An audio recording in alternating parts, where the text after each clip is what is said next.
isa kasi sa mga requirements kapag nag-apply ka ng OCI guys is yung visa mo should valid at least 6 months. I waited for this specific watch for almost 1.5 years.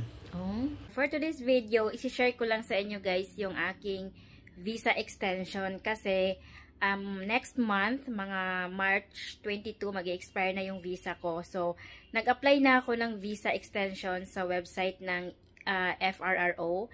And share ko sa inyo yung naging experience ko kasi napakaganda ng experience namin this time. Napaka-smooth kasi ang bilis ng response. Ang nangyari kasi, Feb 18, mga Sunday yun ng gabi, doon ako nag-submit ng aking application for my visa extension. So, since Sunday nga siya, so malamang pagka Monday, makikita na nila yun. After namin ng submission doon sa application ko sa FRRO, hindi kami nag-expect ng response kaagad kasi pangatlong process ko na to and yung mga experience ko before, talagang mabagal yung process nila. So, inantay lang namin na may mag-response doon. Lagi namin chine-check yung status ng aking application. But then, Feb 24 guys, Saturday ng hapon, around 2 PM yata yun. Kasi parang nagutom ako, kakain sana ako. So may nangatok sa bahay namin. Nung tiningnan ko, hala, may pulis na. So sobrang gulat kami kasi hindi namin in-expect na wala pang 1 week, no? Kasi Sunday siya, tapos napuntahan agad kami ng pulis ng mga Saturday. Though, ano siya yung non-working ba? So, pinuntahan pa rin kami sa pulis. And then, after nun, pumasok na yung pulis sa bahay namin. And then, may konting interview. Tinanong yung asawa ko kung ano yung trabaho niya. And kung ano yung pinagkakaabalahan ko. Kung meron na ba kaming anak. Kaya sinabi niya na buntis pa lang ako.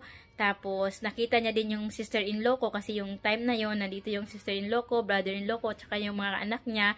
So, tinanong din ng mga pulis kung sino sila.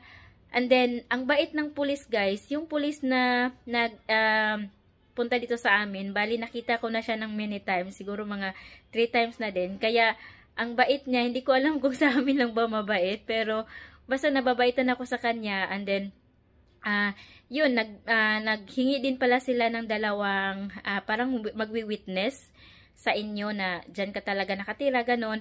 So, kinuha namin yung kapitbahay namin dalawa. And then, nag-present din sila ng kanilang mga Aadhaar card. And then, meron kaming pinirmahan na papel doon. Parang proof na binerify talaga kami ng police, ganun. And then, ang nangyari kasi guys, kasi may mga nagtanong na kailangan ba talagang puntahan sa bahay yung aplikante, nag-a-apply ng visa conversion, ng FRRO, ganon. Actually, nagtanong ako kay Gorab na ngayon, bakit sila yung pumunta? Kasi dati, parang tinawagan kami, pinareport muna kami sa police. And then after nun, tsaka na sila pumunta sa bahay. Pero ngayon kasi, surprise talaga. Parang, Diyos ko, yung suot namin, para kami mga dubyot pa nung time na yun. Kasi Saturday nga walang pasok, so sa bahay lang. Tapos bigla silang dumating. So sabi naman ni Gorab, tinanong daw niya kung bakit sila daw yung pumunta dito. So ang sabi naman ng pulis, hindi daw nila nakita yung contact number ni Gorab. Kaya sila na daw yung pumunta dito. Which is maganda naman kasi kung kami yung pupunta sa police station, kailangan naming dalhin yung dalawang magwi-witness sa amin. Tapos, paano kung may work sila, ganito, ganyan, hindi available, ba diba? So, maganda na din na sila yung pumunta dito. And then, yun, madali lang yung interview. And then, after nun, kinuhanan kami ng photo. And then, umalis na sila. And then, after nun, sabi ko, wow, grabe, nasya kami kasi nga, di ba ang bilis ng response nila? Kaya tuwang-tuwa talaga kami sa response ng FRRO. And then, so ngayon nga, Feb 28, ang agang umuwi ni Gorab galing trabaho. Sabi ko, bakit ang aga mo ngayon? Sabi niya, naka-receive daw siya ng call sa FRRO na nagtanong sa kanya or nagsabi sa kanya na kailangan ko daw mag-submit ng undertaking. Sabi ko, meron na, di ba? Ginawa mo na yun ng undertaking. Sabi niya, yung sa side ko naman, yung ako talaga, parang ina-undertake ko yung sarili ko na hindi ako mag-business dito or magtatrabaho sa India habang ako ay N3X1 visa pa, ganun. So, yun yung hiningi sa akin. And then, sinabi pa nga ng FRRO na pwede mong isulat na lang sa papel daw, ganun. Tapos, picturean mo, tapos isesend mo doon sa sa requirements ng FRRO. Yun yung parang pinalu up nila na requirements sa amin, guys. So, hindi pumayag siguro na isulat ko yung ganon, undertaking. Gusto niya talaga yung naka-type, ganon. So, kaya siya umuwi sa bahay para gawin namin kaagad yon. So, yun yung ginawa namin kanina pagdating niya. Bali, ginawa niya ako ng letter undertaking. And then, pinicturan niya. And then, pinrint out niya. Nag-sign ako doon. And then, i-scan niya. And then, sisend niya doon sa FRRO na website. Doon sa application namin. So, ang bilis talaga kasi parang, 24 na verify kami ng police, and then Feb 28 na tumawag sila for another documentation, and then hopefully next week sana lumabas na yung ating extension ng visa, no? And ito talaga yung pinakauna na sobrang bilis ng process sa visa extension ko. And then masaya kasi this year also, mga first week of September, mag-a-apply na ako ng OCI kasi magto 2 years na yung marriage namin sa August. And then, isa kasi sa mga requirements kapag nag-apply ka ng OCI, guys, is yung visa mo should valid at least 6 months.